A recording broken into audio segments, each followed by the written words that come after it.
Some stories shake your soul. Some expose the darkness hiding in plain sight. But this one will leave you speechless. What happens when an elderly black man is strangled in broad daylight by the very people meant to protect him, unaware that his quiet son is one of the most dangerous minds inside the FBI, quietly watching and ready to strike back? But before we begin, tell me, where in the world are you watching from right now? Drop it in the comments below. And if you believe justice should have a voice, hit that like button and subscribe to join us on this powerful journey. Now, let me take you back to that morning. The birds were just beginning to sing when Harold Jennings took his usual seat on the bench outside the Cornerstone Market. The early morning sun barely lit the cracked sidewalks of Fort Worth, Texas, when Harold Jennings settled onto his favorite bench outside the old Cornerstone Market. Dressed in his brown corduroy jacket and newsboy cap, the 72-year-old man looked like any other retired grandfather. But Harold wasn't just anyone. He had seen life, war, injustice, survival, and grace, and all he wanted now was peace and the freedom to watch the world go by with his cup of black coffee and a slice of cinnamon toast. Every day at 7:30 a.m. like clockwork, he'd sit quietly and feed the birds. He never disturbed anyone. Everyone in the neighborhood knew him. Most smiled, some waved, but not everyone respected his peace. That morning, 2 police cruisers pulled up without sirens, silent, calculated. Officers Brady Walsh and Tyler Kinsey stepped out. They were known in the area, not for protecting the streets but for patrolling them like they owned the land. Brady, a large man with a square jaw and mirrored shades, cracked his knuckles. Tyler, slimmer but no less dangerous, kept his hand near his belt, always itching to act. "Look at this," Brady muttered, nodding toward Harold. "Loitering again." "Same old man," Tyler sneered. "Never learns." Harold barely looked up. He'd seen their kind before. He kept his calm, even as the crunch of boots on gravel grew louder. He wasn't afraid. But this morning felt different. Tighter, tense, off. "Morning, officers," Harold said gently, not rising, "just feeding the birds. Market's not even open yet." Brady stood over him. "This bench is city property. You can't just squat here every day like you own the place." Harold's fingers curled around his cup, but he stayed composed. "Been sitting here for 10 years. Nobody's ever complained." "Well, we're complaining now," Tyler snapped. "Get up." A few passers-by slowed their steps. Mrs. Alder from the bakery across the street squinted through the blinds. A teen boy with headphones pulled one earbud out. "I'm not causing trouble," Harold said, standing slowly, knees stiff. "No law against sitting. Resisting now, huh?" Brady snarled. Harold blinked. I stood up, but Tyler already had his baton out, tapping it lightly against his thigh. "You always think you can talk your way out, don't you? Think being old gives you the right to ignore us?" "No," Harold said firmly. "Being human does." That's when it happened. Brady lunged forward and shoved Harold against the bench. The old man stumbled but stayed upright. Tyler stepped in, grabbed Harold's arm, yanked it backward. Harold groaned. "Let me go," he gasped, trying to steady himself. "You want to fight us?" Brady roared. "Is that what this is?" "No, But before Harold could finish, Brady's forearm pressed against his throat, hard. "No one talks back to me, old man," he hissed. "Brady," Tyler said nervously. "We're outside. Cameras." But it was too late. Harold struggled to breathe. His cane clattered to the ground. His eyes went wide. A cough escaped. Then another. Across the street, a woman screamed. Someone yelled, "Call an ambulance." A young man started recording. Brady pushed harder, red-faced. "Don't move," Harold gasped. "Please." And then, silence. Brady stepped back. Harold's limp body dropped to the concrete, unmoving. Tyler stared at him in horror. You killed him." Brady yanked off his gloves. "He resisted. We'll say he attacked. Self-defense." People gathered. Shouts erupted. Phones pointed their way. Brady barked into his radio. "Suspect collapsed during detainment. We need EMS now." But it was a lie, and he knew it. In a modest apartment just 15 blocks away, a man named Elijah Jennings stirred his coffee while reading an encrypted message on his secure tablet. A sharp knock came at the door. It was his neighbor, breathless. "Elijah, it's your father. Something happened." Elijah blinked. "What?" "They said the cops, the market. You better come quick." Elijah's mind froze. He felt the air change. Without a word, he grabbed his car keys and phone. On the way out, he tapped an icon on his home screen, labeled Echo Protocol. Instantly, his apartment's walls began syncing with secure servers, every file backed up, encrypted, locked. Elijah wasn't just a software analyst. He was a decorated FBI field operative working under deep cover, a ghost, and no one, not even his neighbors, knew the full extent of who he was. At the market, A crowd had gathered. Yellow tape buzzed. Cameras flashed. Paramedics were loading a black bag onto the stretcher. Elijah parked across the street, his eyes locked on the scene, the way Brady stood too calm, the way Tyler looked shaken, the way bystanders whispered his father's name. His throat tightened. A voice nearby said, "They just choked him like he was nothing. He just wanted to sit and feed birds. They left him like trash." Elijah's chest heaved, but he didn't break. Not yet. He turned around and quietly walked back to his car. His phone buzzed, a secure line. He answered in a low voice. "It's me. I need full access to Fort Worth PD internal logs. Get me everything on Brady Walsh and Tyler Kinsey. Badge numbers, disciplinary records, body cam footage, civilian complaints. I want it all." The voice on the line hesitated. "What happened?" "They killed my father," Elijah said flatly, "and they don't know what I do for a living." Click. Inside the police cruiser, Tyler's hands trembled. "Brady, this doesn't feel right, man. He didn't fight us. We pushed it too far." Brady lit a cigarette, eyes cold. "You want to go down for this? Keep your mouth shut. But the cameras, we'll say the footage got corrupted. I've done it before, the system works for us." Unbeknownst to them, Elijah had already breached their body cam cloud backup. He watched as the feed from Brady's cam uploaded into a secure FBI vault. The video was clear, unforgiving, unedited, and Elijah watched it play, every frame his father's voice echoing in his ears. "I'm not causing trouble." I stood up, being human, then choking, then nothing. Elijah sat in his car, breathing heavily. This wasn't just murder, this was war. The sky had darkened over Fort Worth. Clouds hung low as though mourning. The police tried to wrap it up like any other unfortunate incident, but Elijah Jennings was already 10 steps ahead. He didn't return home. Instead, he drove to a warehouse on the edge of the industrial district. From the outside, it looked abandoned, just rusted gates and overgrown weeds. But once inside, it revealed its true nature. A high-tech nerve center. Screens lined the walls, surveillance feeds played in silence, and a biometric scanner greeted him at the control panel. Elijah placed his palm on the scanner. Access granted. He walked straight to the encrypted terminal and connected to the FBI's internal network using his Level 5 clearance. Facial recognition data, badge logs, radio calls, incident reports, all of it lit up before him. He replayed the body cam footage, pausing at the frame where Brady's forearm cut off Harold's breath. He zoomed in on Brady's expression, smug, merciless. Then he saved a copy to a hard-coded backup titled Operation Dustfall.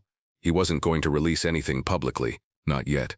Elijah didn't believe in noise. He believed in precision, retaliation without warning. He pressed a button on his screen and opened a voice line. "Agent Vega," Elijah said. A few seconds passed.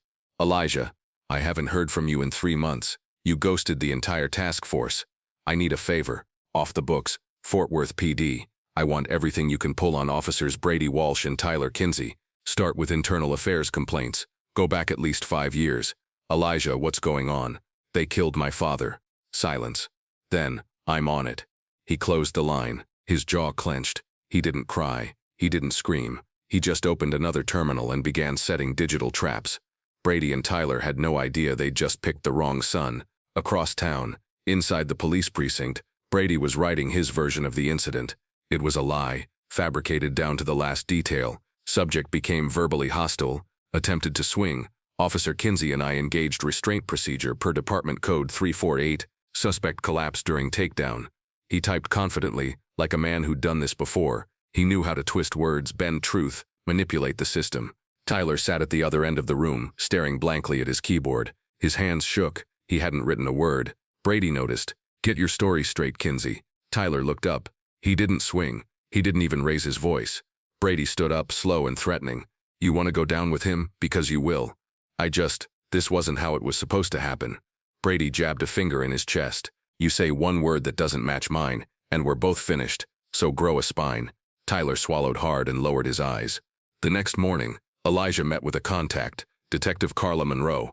She was tough, sharp, and disgusted by the corruption she'd witnessed in her years on the force. She didn't know Elijah's true identity, only that he worked federal. They met at a quiet diner in the outskirts. Carla slid into the booth and looked around cautiously. "You've been off the grid a while, Jennings. What's this about?" "My father's death," Elijah replied, sliding a flash drive across the table. "He was murdered by 2 Fort Worth officers yesterday. Strangled. No weapon, no cause, just hate." She inserted the flash drive into her tablet and pressed play. Her face changed as the footage unfolded, her hand slowly covering her mouth. That's murder. They'll bury it, Elijah said flatly. They'll doctor the footage, lose the body cams, write their false statements. Carla's voice trembled. I know Brady. He's protected. His uncle's the deputy commissioner. I don't care who protects him, Elijah said. I'm not here to make noise. I'm here to make impact. Carla leaned forward. So what do you need from me? Background. Whistleblowers. Anyone who's filed a complaint and been silenced. I want everything they've covered up. Carla nodded slowly. I'll dig. But you be careful. These guys don't play fair. Elijah stood, dropping some bills on the table. Neither do I. By nightfall, Brady and Tyler were called into the precinct by Captain Andrews. He looked tired, cautious. Someone leaked body cam footage, he said, tossing a tablet on the table. You care to explain why this is already circulating within internal affairs?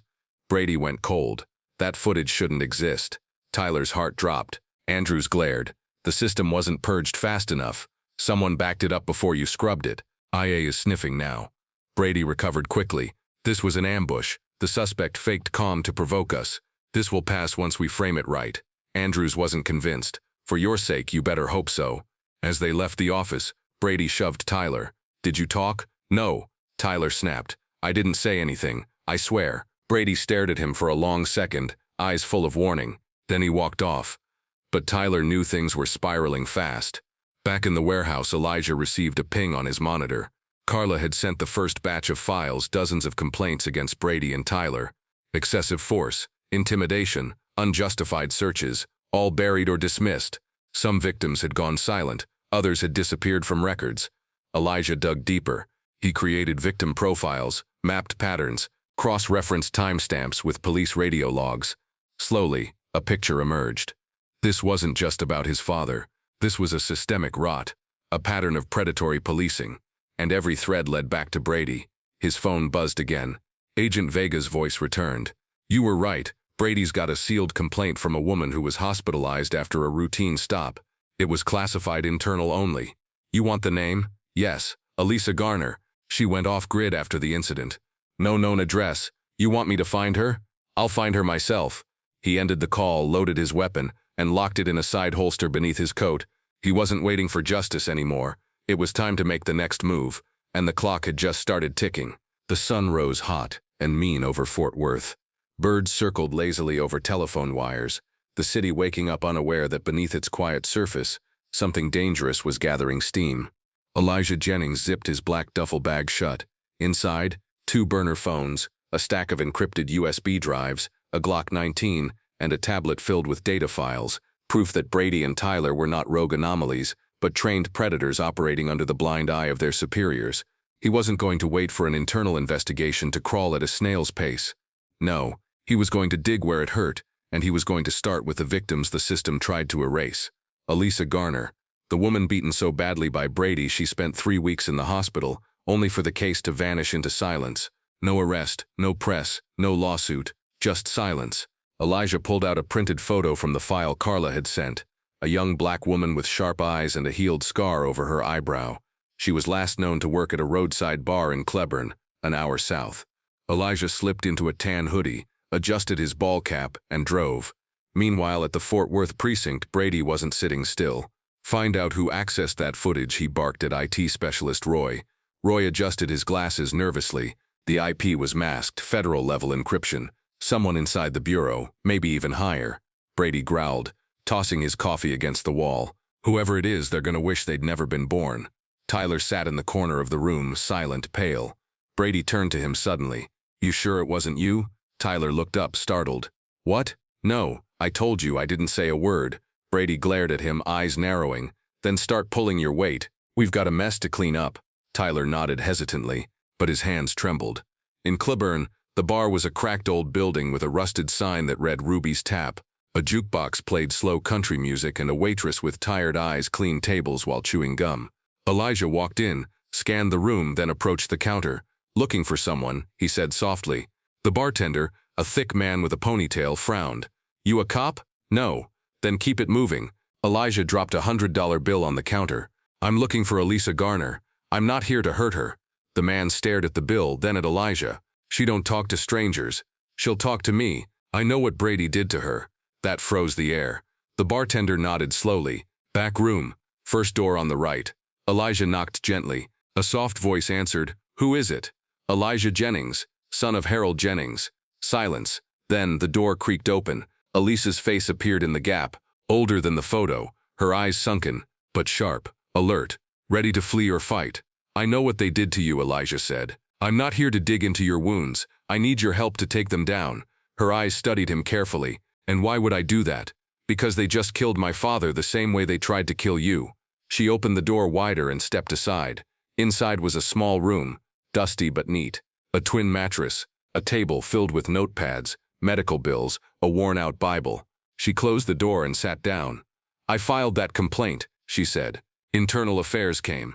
Asked questions. Then 2 days later someone broke into my sister's apartment. No robbery, just a warning. I disappeared after that." Elijah nodded. "I've got their body cam footage. The whole thing. It's been backed up. They don't know who I am yet." "You FBI?" she asked. "Yes," she exhaled. "I'll tell you what I know, but once this starts, there's no going back."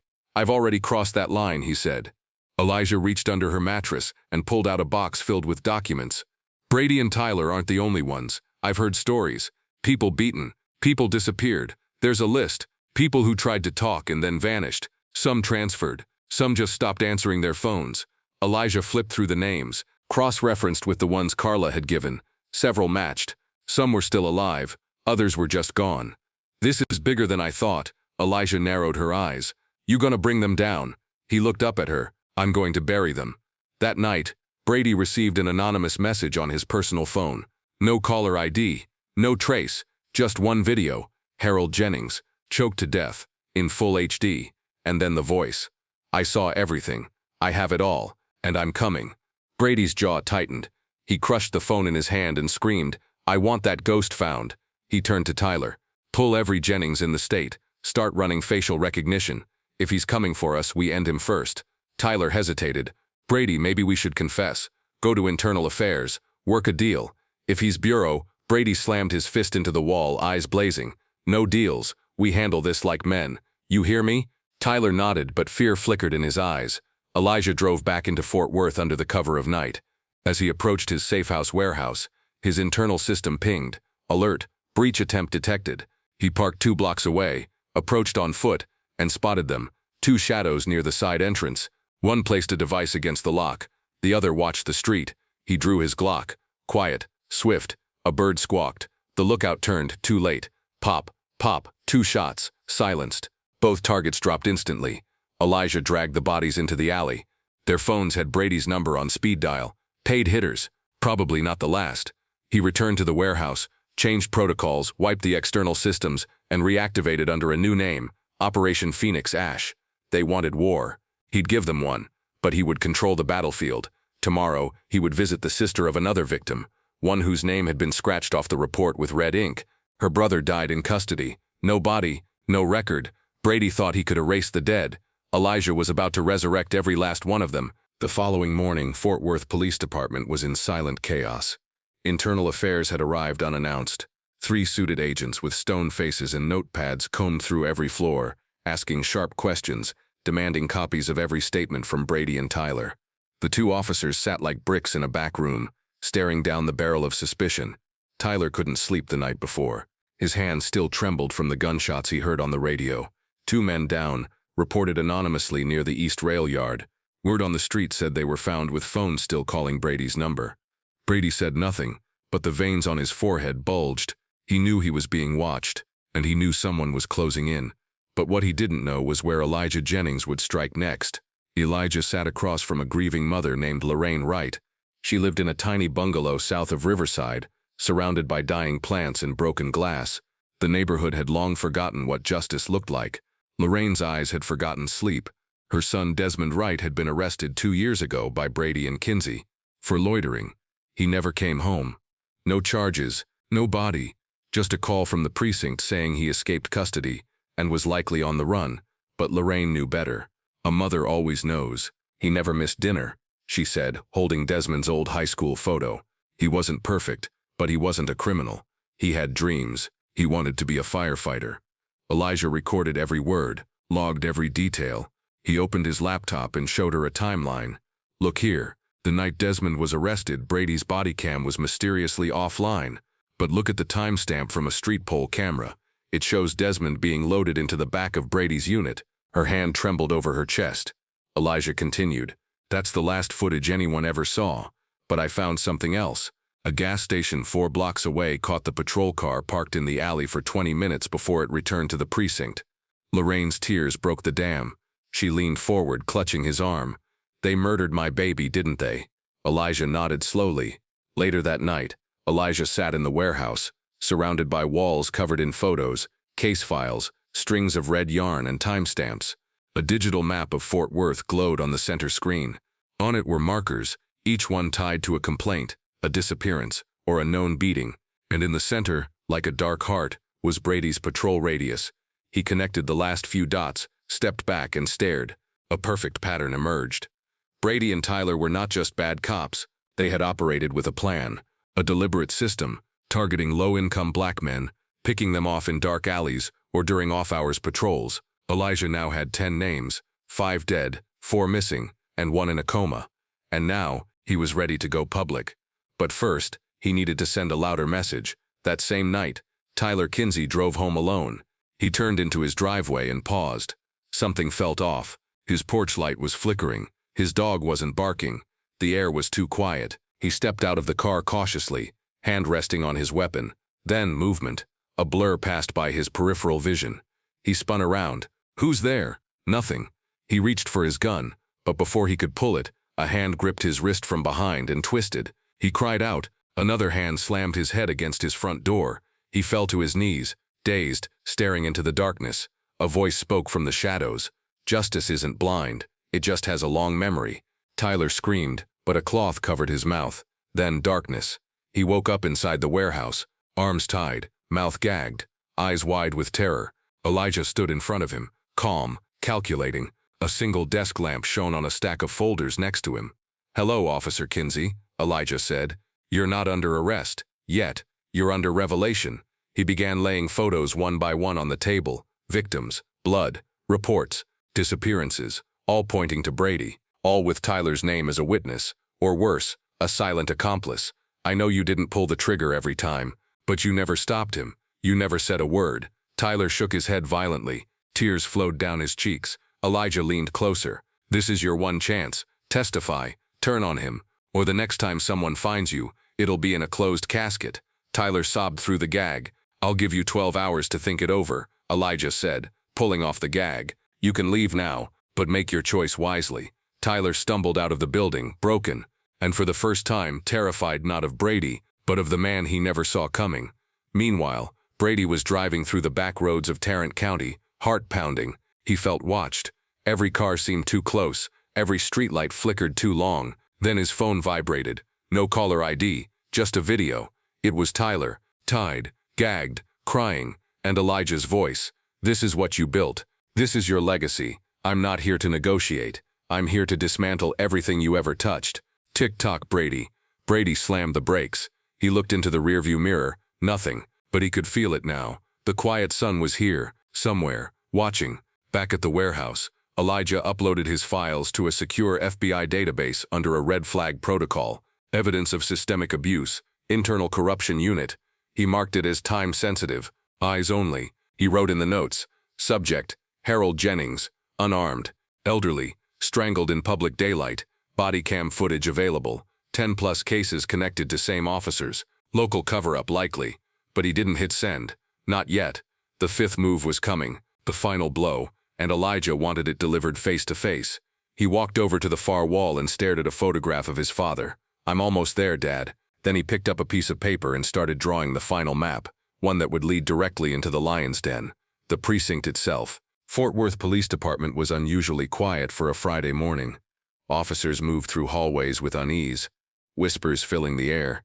Tyler Kinsey hadn't reported for duty. Internal Affairs had escalated their inquiries, and Brady Walsh was fuming. He stood in front of his locker, slamming the door shut, sweat running down his brow despite the cold air conditioning. The video of Tyler's abduction still haunted him. Someone was out there, someone who knew too much, someone who was moving with surgical precision and hadn't left a single trace. Then his phone buzzed again. A text. "Come to the rooftop. Come alone. No backup. Bring your badge. Brady's jaw clenched. His instincts screamed trap, but his ego burned hotter. He didn't take orders, especially not from ghosts. The rooftop was empty except for a gusting wind and the faint hum of the city below. Brady emerged slowly, his hand brushing his holstered pistol. His eyes scanned every corner.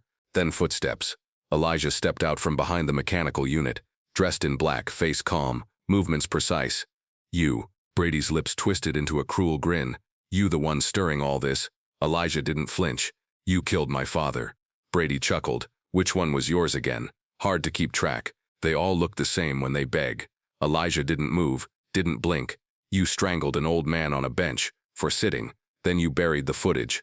But not fast enough. You left fingerprints on everything. Brady sneered. You're bluffing. Elijah pulled a small projector from his pocket and cast the footage onto the side wall of the rooftop's brick chimney. There it was, Harold Jennings, standing calmly, Brady choking him, the life draining from his eyes. Brady's face changed. I have backup files with internal affairs, FBI forensics, and 2 federal attorneys. Try to kill me and they'll be live by morning. Brady's hand hovered near his gun. You think you're untouchable? No, I'm just done watching men like you erase families and walk away. Brady lunged, but Elijah was faster. He pivoted, sidestepped, and delivered a precise strike to Brady's wrist, disarming him. The pistol skidded across the rooftop. Brady roared and charged again, fist swinging wildly. Elijah ducked the first, blocked the second, and delivered a crushing elbow to Brady's ribs. The officer stumbled back, winded. This isn't your interrogation room, Elijah said. This is justice. Brady grabbed a metal pipe from the ground and swung. Elijah rolled under it, kicked Brady's knee, then swept his leg. The cop hit the ground hard, groaning. Sirens began to wail in the distance. Brady's bloodied lip curled. You think they'll arrest me? I am the system. No, Elijah said coldly. You were. Now you're just a headline. Internal affairs agents rushed in, guns raised. Behind them, Tyler Kinsey, eyes hollow, face bruised. He walked up, holding a signed confession in his hand. He made me lie, Tyler said, voice shaking. He threatened my family, but I won't carry his guilt anymore. Elijah stepped aside. He's all yours. They cuffed Brady, now screaming. I was protecting this city. I kept you safe. This is treason.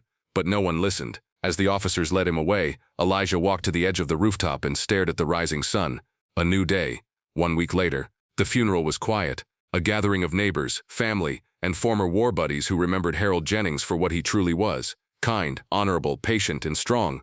A man who fed birds. A man who raised a son to become a weapon against injustice. As the final prayer ended, Elijah stepped forward and placed a folded American flag on the coffin. He didn't cry, but his hand lingered. Then he turned. Waiting at the gates was Carla Monroe. Next to her stood Eliza Garner and Lorraine Wright, holding framed photos of Desmond and the others. They had come to honor a man they never met, because his death exposed the rot, and his son set it on fire. Elijah walked out of the cemetery with his head high. His war was not over, but the shadows had been named, and justice had a face again.